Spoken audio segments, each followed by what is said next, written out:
우리의 신앙생활은 선택이다라는 말씀을 드렸습니다. 이제 우리의 삶의 예배, 삶의 신앙생활에서 그 선택한 것을 실천해 나가는 것이 너무너무 중요하지요. 오늘 오전에 예수님은 선한 목자로서 우리를 위하여 목숨을 버리셨습니다. 즉 희생의 십자가를 지셨죠. 그런데 오늘 본문에 디모데와 에바브로디도 그리고 바울은 복음과 교회를 위해서 예수님을 본받아 희생했던 모습을 역력히 볼 수 있습니다. 그래서 오늘 말씀의 제목을 복음과 교회를 위한 희생과 헌신의 정신이라고 표현해 봤습니다. 성경에서는 사실 이 정신이라는 단어가 이런 의미로 잘 사용되지 않고 정신이 나갔구나, 또 정신이 돌아왔구나, 이런 때 이 단어를 많이 씁니다. 보통 정신이라고 하면 사상, 이념, 여기에 상반되어지는 우리의 마음의 자세, 이런 의미를 가지고 있죠. 또 철학이라는 단어도 많이 씁니다. 너의 인생 철학이 무엇이냐, 이런 단어도 많이 쓰지요. 저희들 목사들 같은 경우에는 목회 철학이 무엇이냐, 또 예비교회가 어떤 철학을 가지고 있느냐, 그럴 때 이 정신이라는 단어를 쓸 수 있겠습니다.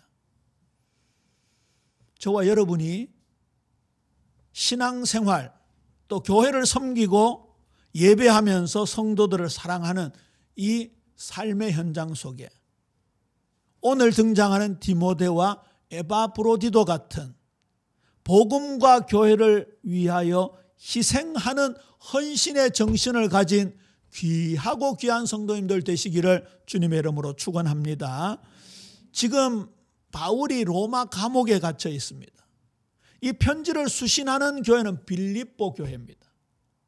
빌립보는 도시 이름이고요, 그 빌립보가 포함된 주가 마게도냐 주입니다.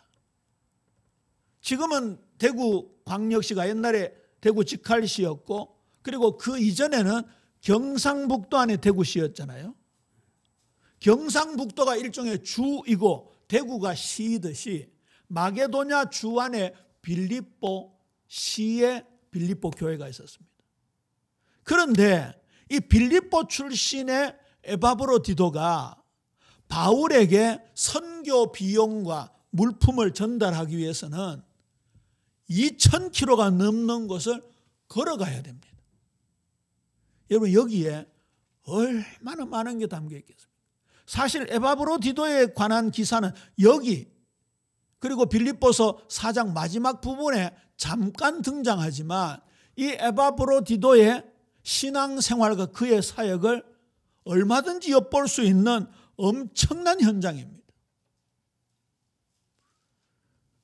교회에서 모은 선교비를 가지고 그것을 가감없이 그대로 로마에 있는 바울에게 전달한다는 것은 희생정신, 헌신의 정신이 없으면 절대 할 수 없는 일이지.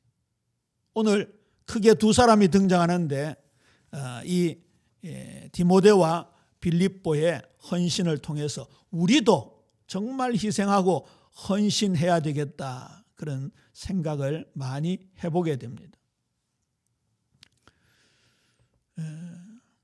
편지를 쓰는 이유에 대해서 바울이 두 가지로 크게 말씀하고 있습니다. 바울이 전한 말씀으로 성장하는 빌립보 교회의 사정과 형편과 소식을 알고 위로받으려는 마음을 가지고 있었습니다. 그 앞에는 자신의 감옥에 갇힌 상황 속에서도 복음이 더 진전되고, 그리고 죽음의 위기에 있었지만 기뻐하고 감사하고, 심지어 죽는 것조차도 유익하다라는 것을 빌립보 교회에 전함으로 빌립보 교회 성도들이 많은 위로를 받았습니다. 요즘처럼 인터넷 이런 모바일 같은 게 발달되지 않은 시절이었으니까 편지를 직접 기록하고 그것을 인편으로 전달하고 그랬지 않겠습니까? 얼마나 세월이 많이 걸리겠습니까? 그런데도 그 편지글 속에서 사도는 교회를 위해서 기도하고 교회는 사도를 위해서 기도하는 그 아름다운 내용이 이 빌립보 서신에 담겨서 오가고 있었던 그런 현장이죠. 그리고 디모데와 에바브로디도를 나 대신 파송할 것이다 라는 내용을 앞에서 설명하고 있습니다.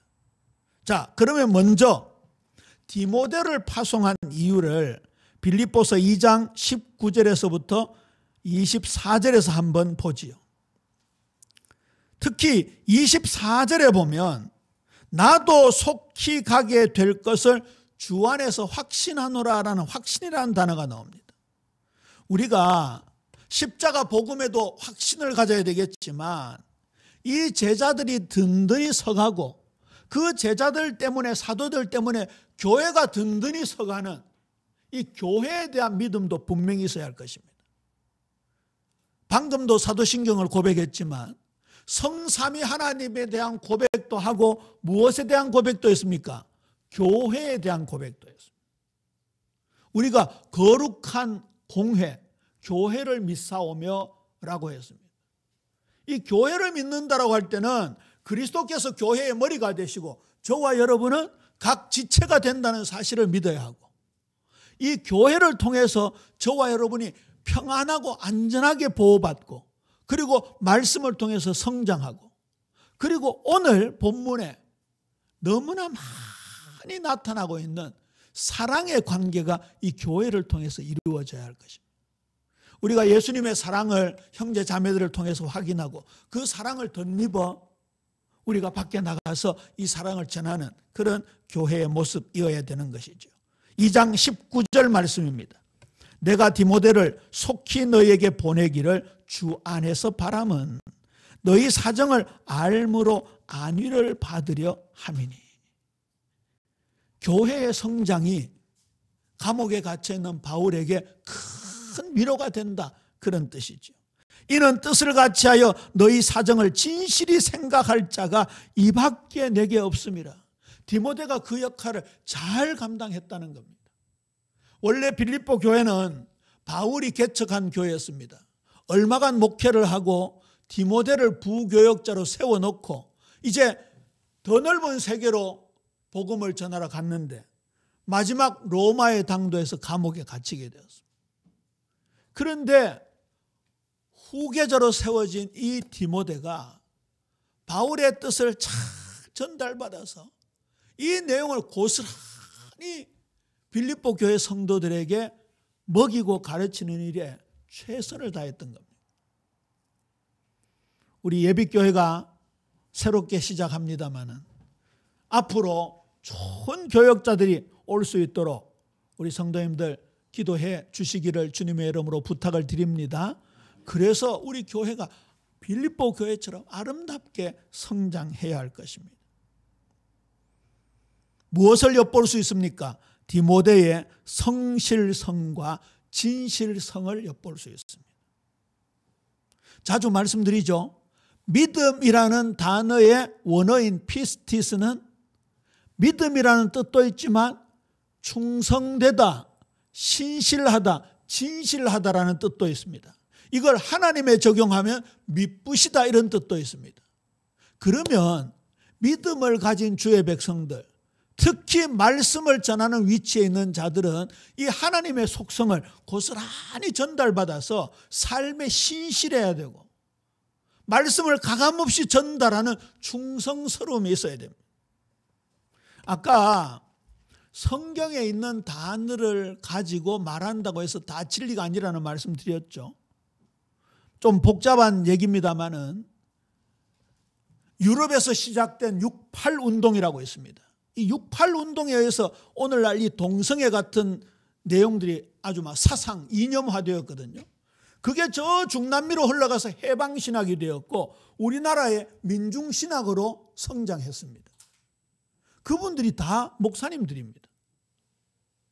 좀 이름 거명하기는 그렇지만 CR의 소리,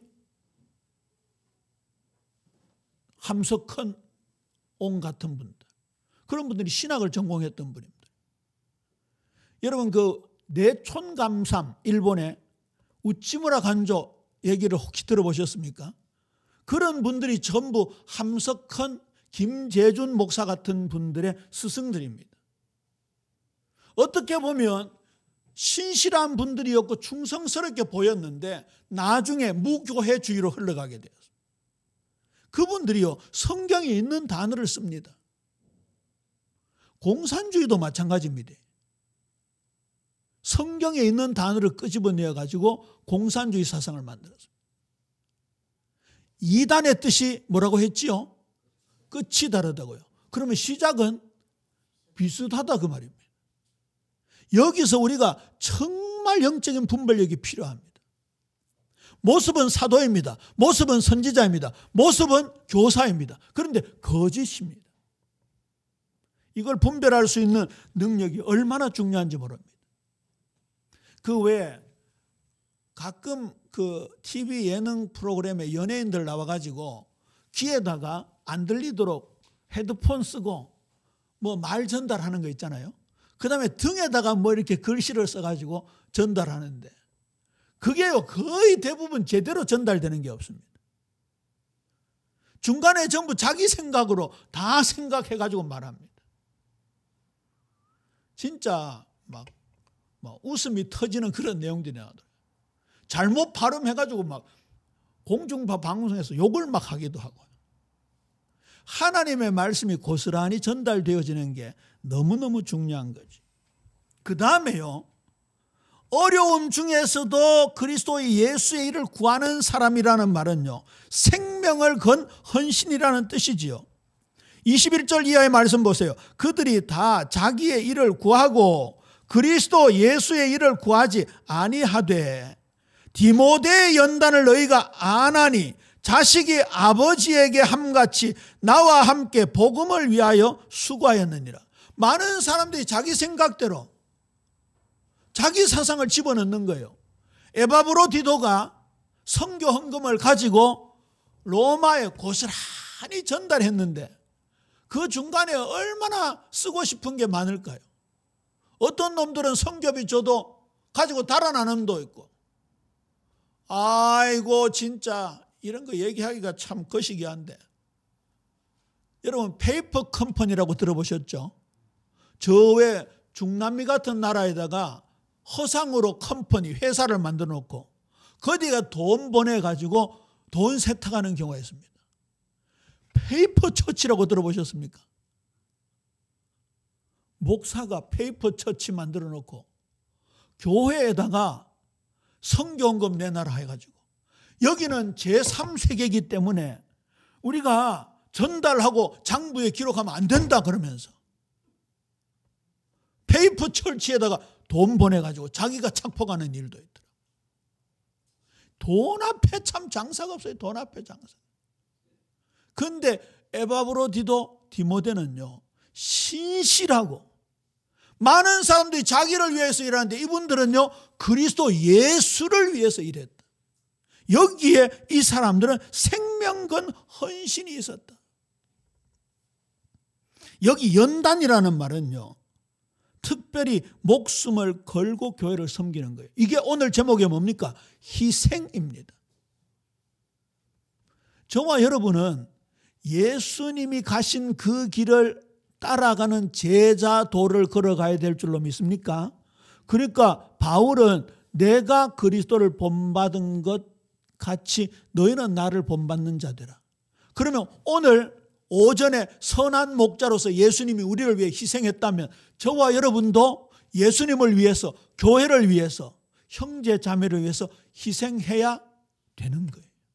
그게 진짜 신실한 제자의 길을 걷는 거예요. 두 번째, 25절에서 28절에 에바브로디도를 파송한 이유가 나옵니다. 여기에 굉장히 중요한 교훈들이 담겨 있습니다.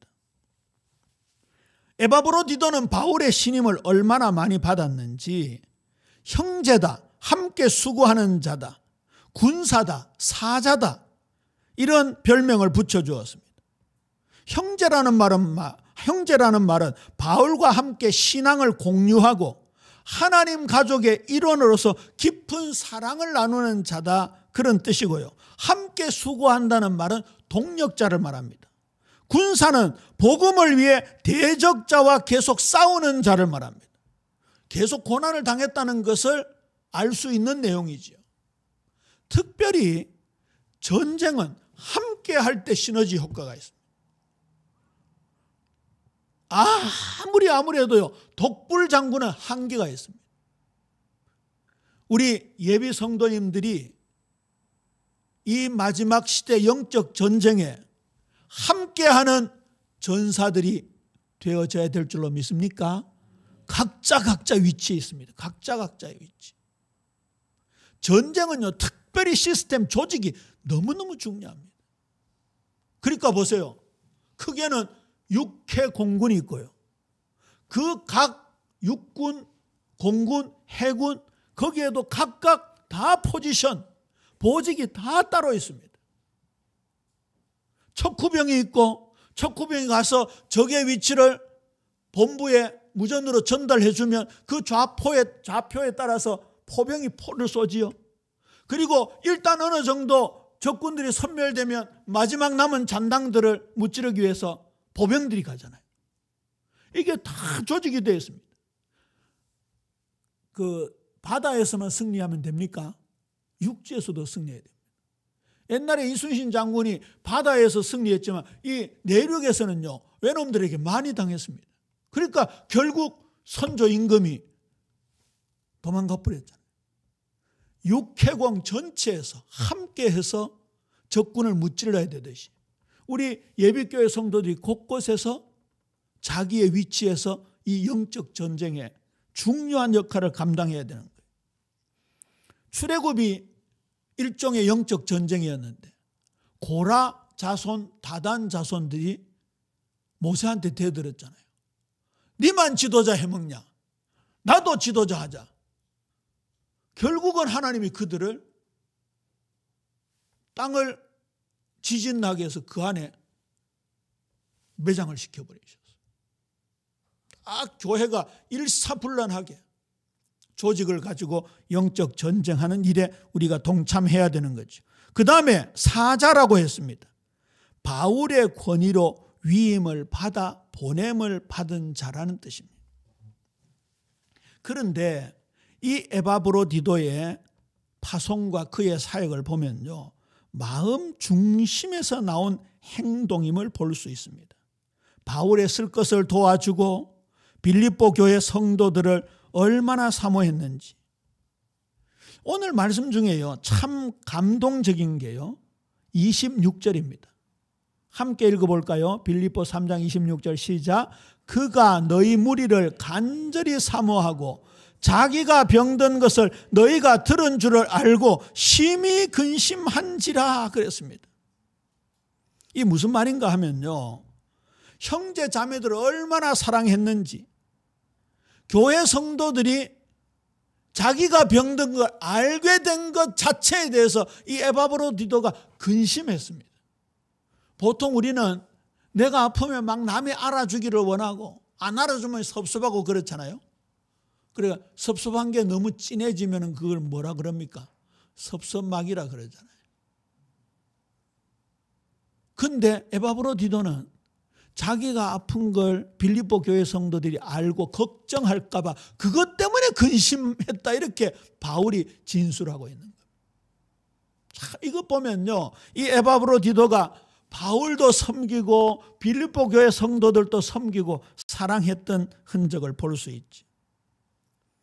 그래놓고 그 뒤에 바울이 그러나 걱정하지 마라, 하나님의 긍휼로 에바브로디도가 회복했다, 나았다, 그렇게 얘기하고 있죠. 28절에 보면 세 번역으로 읽어드릴게요. 그러므로 내가 더욱 서둘러서 그를 보냅니다. 그것은 여러분이 그를 다시 보고서 기뻐하게 하려는 것이며 나도 나의 근심을 덜려는 것입니다. 안 보면 보고 싶고 보면 기쁘고 함께 있으면 더 오랫동안 함께 있고 싶어하고, 참 이런 아름다운 장면들이 여기에 나타나고 있습니다. 저는 이 말씀 묵상하면서 진짜 말로만 사랑하는 것이 아니고 온몸으로 사랑하고 이 사랑이 완전 삶 자체가 되어야 되겠다. 예? 그런 기도가 되어지더라고요. 이게 딱 정신, 이게 딱 사상으로 충만해져 있다 그 말입니다.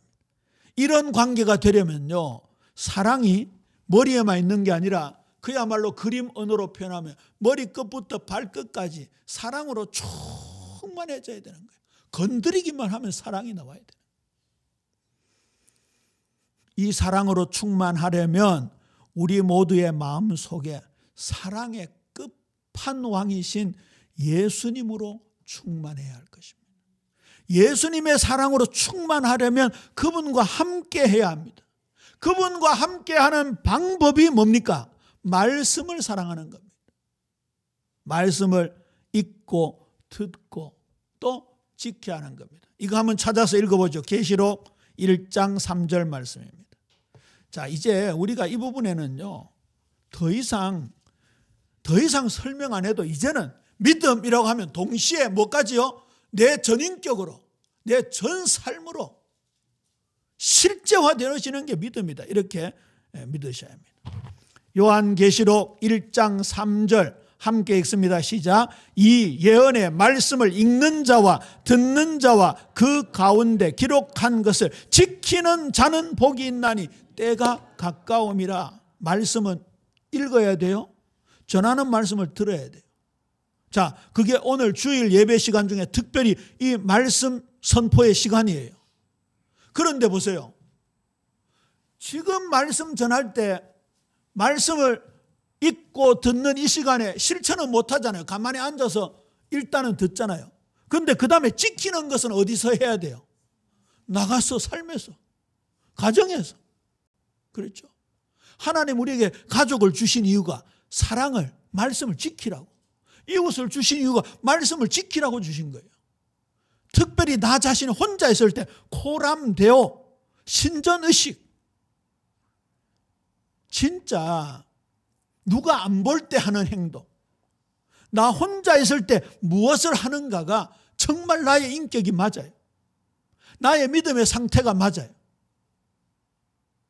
아까 안 보면 보고 싶고 보면 더 같이 있고 싶고 더 사랑이 깊어지고 싶고 하듯이 말씀을 안 들으면 듣고 싶어하는 마음이 있어야 되는 거예요. 밤새도록 어두워서 말씀을 못 보다가 아침에 막 여명이 밝을 때 한 구절이라도 더 보려고 이런 사랑한 마음이 있어야 되는 거예요. 그게 없다면 영적으로 뭐 한 거예요? 영적으로 시들시들가는 거예요. 오늘도 아침 잡수시고 오늘 오셔서 맛있는 점심도 잡수시고 달콤한 떡도 드셨는데 저녁에 가면 또 먹어요, 안 먹어요? 먹어요. 특별히 다이어트 하는 분들은 안 잡수겠지만 어쩌면 그렇게 배가 고픈지. 하나님 그렇게 우리 사람 메커니즘을 그렇게 만들어 두셨어요. 영적으로는 더 중요합니다. 영적으로 말씀을 사모하는, 그리고 말씀을 먹는, 이 말씀을 지켜 행하는 우리 남은 인생 되어지게 될 때 우리를 통해서 하나님 영광 받으시고, 오늘 보세요. 디모데와 에바브로디도를 통해서 이 빌립보 교회가 더 시너지 효과가 나타나잖아요. 왕성해지잖아요.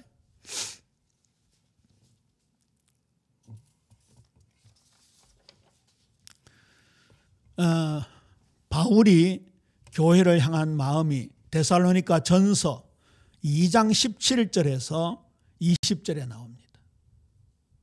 좀 긴 본문이지만 제가 세 번역으로 한번 읽어드려 볼게요. 형제 자매 여러분, 우리가 잠시 여러분을 떠난 것은 얼굴이요 마음은 아닙니다. 우리는 얼굴을 마주하고 여러분을 볼 수 있기를 간절히 바라고 있습니다. 그러므로 우리는 여러분에게로 가고자 하였고 특히 나 바울은 한두 번 가고자 하였습니다. 그러나 사탄이 우리를 방해했습니다. 우리 주 예수께서 오실 때에 그분 앞에서 우리의 희망이나 기쁨이나 자랑할 면류관이 무엇이겠습니까? 그것은 여러분이 아니겠습니까? 여러분이야말로 우리의 영광이요 기쁨입니다. 데살로니가 교회 성도들을 향하여 바울은 이런 간절한 마음을 가지고 있었습니다. 안 보면 보고 싶고 보면 더 오래 있고 싶고 사랑이 점점 풍성해지는 그런 교회의 모습들, 이 바울 속에서 성도들과의 관계 속에서 이어지고 있지요. 우리 옆 사람한테 인사합니다. 당신은 나의 자랑이요 영광이요 기쁨입니다. 그대로 믿으시게 되기를 주님의 이름으로 축원합니다. 당신은 나의 무거운 짐이요. 당신만 보면 주는 것 없이 미운 사람이요. 당신은 땡땡땡. 진짜 주로 일주일에 한 번 만납니다마는 만나면 반갑다고 뽀뽀뽀,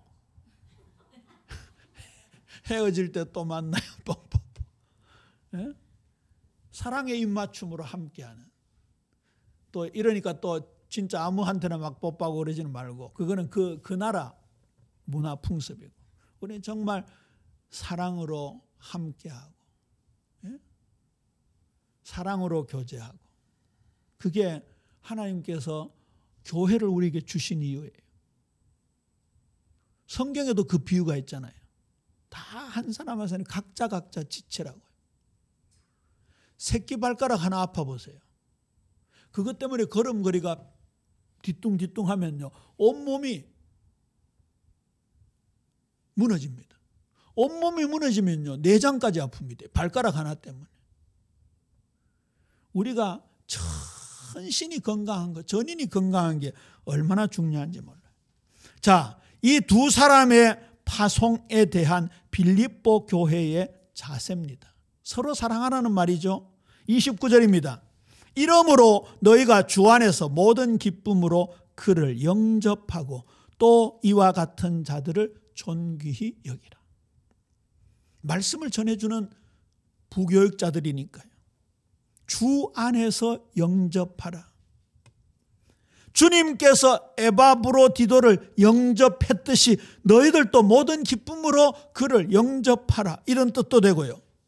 기쁨에다가 수식을 하게 되면 주님 안에서 그리스도인들이 누려야 할 특성 중 하나가 순수한 기쁨으로 영접하는 것이다. 결국은 그리스도인이라면 주님 안에서 한 형제 자매된 사람을 기쁜 마음으로 받아들이고 사랑하고 서로 섬겨야 된다는 것을 보여주고 있는 거죠. 우리 교회의 중요한 지표가 그거여야 된다. 그거여야 된다. 모든 기쁨으로, 모두가 하나 된 기쁨으로, 큰 기쁨으로, 배가 되는 기쁨으로, 더 풍성해지는 기쁨으로. 영접은 맞아주라. 여기 영접은 예수 영접할 때 단어를 안 쓰더라고요. 맞아주라, 맞아주라, 그런 뜻이. 서로 존귀하게 여기라, 그런 뜻이. 희생과 헌신의 정신으로 가득 찬 디모데와 에바브로디도가 빌립보 교회에 가니 빌립보 교회가 그렇게 풍성해지는 거예요. 성령에 충만한 바울이 성령의 감동을 받아 말씀을 전한 것을 고스란히 가지고 전달한다는 거, 이거 쉽지 않거든요. 더군다나 기록 장치 같은 게 별로 없는 시절이잖아요. 성경이 파피루스 아니면 양피지 두루마리로 만든 게 그게 얼마나 무거운지 모릅니다. 그러면 그 전지를 다 가지고 갈 수 없습니다. 그러면요, 뭐 요약된 걸 몇 장을 가지고 간다든지, 머릿속에 바울이 전한, 구두로 전한 것을 외운다든지, 근데 거기에 자기 생각을 섞는 게 아니고 그대로 전달하는 거예요. 그러면 성령의 감동 감화로 기록된 말씀이 빌립보 교회, 데살로니가 교회, 고린도 교회, 에베소 교회에 그대로 전달되어지는 거예요. 나중에 계시록 2장 3장의 7교회를 보세요. 말씀이 희미해지면서 교회가 변질되기 시작합니다. 아쉽게도 7개 교회가 한 개 교회를 제외하고 전부 책망을 받는 장면이 나옵니다. 그만큼 누가 어떤 말씀을 전달하느냐, 전달받은 성도들이 그 말씀에 어떻게 싹이 나고 꽃 피우고 열매 맺느냐에 따라서요, 이 교회의 모습이 너무너무 달라져요. 너무너무. 이제 주일 마치고 집에 들어가면 집이 작은 교회예요. 오늘 받은 말씀이 가감없이 가정에 들어가서 그대로 이루어지는 은혜가 있어야 될 줄로 믿습니까? 그러면 진짜 가정천국이 이루어지는 거예요. 가정천국. 하나님이 우리에게 뭘 요구하시겠습니까? 사랑의 하나님이, 선한 목자 예수님이 우리에게 뭘 요구하시겠습니까? 가정이 잘 되기를 바라는 거 아니에요. 말씀을 맺습니다. 이 희생, 헌신의 정신이 사랑과 기쁨으로 주의 종들을 영접하고 존귀하게 여기게 되는데, 이게요, 하나님께 영광이 되는 예배로 승화되어지는 거예요. 앞으로 이 말씀 함께 나누겠습니다만, 빌립보서 마지막 4장에 보면 그때 에바브로디도가 다시 등장합니다. 빌립보서 4장 15절에서 16절에 보면 복음 전파 초기에 바울을 도운 유일한 교회가 빌립보 교회였다고 바울이 감사의 편지를 마무리하고 있습니다. 데살로니가에 바울이 머물렀는데 그때도 빌립보 교회 성도들이 힘을 합쳐서 바울에 쓸 것을 보냈다고요. 17절입니다. 나는 선물을 바라지 않습니다. 나는 여러분의 장부에 유익하도록 풍성한 열매가 늘어나기를 바랍니다. 이게 교회의 재정장부를 말할까요? 뭘 말할까요? 하늘에 쌓는 상급을 말하겠지. 빌립보 교회 몫에 하늘의 장부가 있다는 얘기입니다. 바울이 목숨을 바쳐가면서 그 수천 킬로를 해마다 돌아다니면서 때로는 강도의 위험, 강의 위험, 동족의 위험, 그리고 어떤 때는 독사도 나오기도 했잖아요. 도둑놈들이 얼마나, 해적들이 얼마나 많은지, 거기를 지나가는데 얼마나 많은 경비들이 필요했겠습니까? 그거를 빌립보 교회가 모아 바울에게 전달했는데 그것이 하늘 장부에 유익하도록 풍성한 열매가 된다고 말씀하고 있습니다. 그 심부름을 에바브로디도가 했다. 그래놓고 18절을 보세요. 그것은 아름다운 향기이며 하나님께서 기쁘게 받으시는 제물입니다. 어느 말씀이 떠오릅니까? 로마서 12장 1절 2절 말씀이 떠오르죠. 너희 몸을 하나님이 기뻐하신 거룩한 산 제물로 드리라. 이는 너희가 드릴 영적 예배니라. 그러니 보세요. 주일날뿐만 아니에요. 당장 내일부터 회사 출근도 하고 가정에서 가사일도 하고 아이들 공부도 하는 것이 전부 하나님께 영광 돌리는 삶의 예배로 이어지는 거예요. 19절입니다. 나의 하나님이 그리스도 예수 안에서 영광 가운데 그 풍성한 대로 너희 모든 쓸 것을 채우시리라. 하나님의 계산 방법이에요. 진짜 이제는 속된 말로 저와 여러분 하나님한테 콕 끼었어요. 다른 데 갈 수 없어요. 콕 끼었다 하니까 속박됐다고 생각합니까? 이게 가장 큰 자유예요. 그렇다고 한다면 우리가 하나님 뜻대로 살아가야 되는 거죠. 그러면서 20절에 보세요. 영광송으로 마무리하고 축복하잖아요.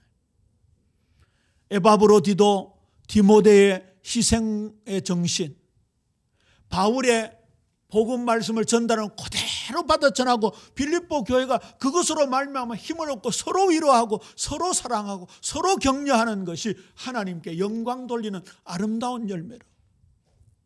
데살로니가 교회 성도들이 하나님 나라 이뤘을 때 나의 기쁨이요 자랑의 면류관이라고 바울이 고백한 것처럼 우리 예비교회가 주의 종들과 우리 성도들이 함께 주 안에서 하나가 되어서 사랑하고 아끼고 안 보면 보고 싶고 보면 더 오래 있고 싶고 그런 아름다운 예비교회로 변화되어지는 그리고 성장하는 축복이 있게 되기를 주님의 이름으로 축원합니다.